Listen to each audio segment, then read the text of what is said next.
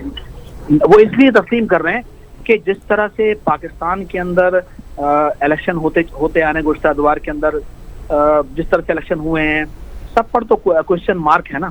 تو جس طرح الیکشن ہو رہے ہیں, جس طرح سینسز ہوئے, اس صورت سر میں یہ تو تو شاید اب آپ کے ہم کبھی بھی تمام نہ آ سینئر سکیں. رہنما ماننا شروع کر دیا نا. ہم کبھی بھی نہیں آ سکے. فاروق ہم صدار کبھی صاحب بھی نے نہیں آ تسلیم سکتے. کیا کہ 2013 کے جو الیکشن تھے اس میں کچھ سیٹیں ہمارے پاس ضرور آئیں لیکن کچھ ہم نے زور زبردستی چھین لیں. یہ فاروق صدار صاحب کا آن ریکارڈ اسٹیٹمنٹ موجود ہے. حالانکہ اس میں بھی بڑا انہوں نے تکلف سے کام لیا. کچھ سیٹیں کہا اچھا ایک منٹ, لوگ تو ظاہر ہے جو دیکھنے والے وہ تو کہتے ہیں کہ تقریباً میری 90% سیٹیں اسی طرح حاصل کی تھی آپ نے. نہیں میری بالکل ہو سکتا فاروق بھائی سے کہہ رہا ہوں, لیکن اگر غور کریں تو NA 246 عزیز آباد کا الیکشن ہوا تھا جب نبیل قبول سے MKM نے ان کی کارکردگی کی بنیاد پہ استعفیٰ لے کر ری الیکشن وہاں پر کروایا سر تھے. ابھی صاف شفاف الیکشن ہوئے, قادر خان مندوخیل جیت گئے, آپ کی پارٹی کہاں رہ گئی وہاں؟ کہاں اس زمانے میں پہلے نمبر پر تھی اور کہاں چلے گئی سر؟ ڈھونڈتے رہے لوگ وہاں کہ MKM کا بھی کینڈیڈیٹ تھا یہاں پر. دیکھیں میں یہ بالکل آپ نے اچھی بات کی, مجھے اچھی طرح یاد ہے کہ گزشتہ اتوار کے اندر ایک سابق چیف جسٹس آف پاکستان تھے, ان کا کہنا یہ تھا کہ کراچی میں ڈی لمیٹیشن یعنی حلقہ بندی اس طرح سے کی جائے کہ کسی ایک چلے پارٹی سر کی جگہ ہی نہ ہو. بریک لے لیتے تو وہ ہیں, حلقہ بندی اس طرح پروگرام میں سے پھر کی یہیں گئی. سے آپ کی بات کو حلقہ بندیوں کے حوالے سے بھی کنٹینیو کریں گے اور جانیں گے کہ MKM کا مستقبل کیا رہے گا, کہ MKM آگے بھی پاکستان تحریک انصاف کی مزید 2 سال اتحادی رہے گی اور صرف اسی طریقے سے بیان بازی رہے گی اور گورنر راج کا مطالبہ ہی لگے گا, یا پھر مزید احتجاج کی طرف جا سکتی ہے یا کچھ اور لائے عمل طے کرے گی. ناظرین پروگرام میں وقت ہو جاتا ہے ایک چھوٹے سے بریک کا, لیتے ہیں یہاں پر بریک, اور بریک کے بعد دوبارہ حاضر ہوں گے. دیکھتے رہیے الگ خبر.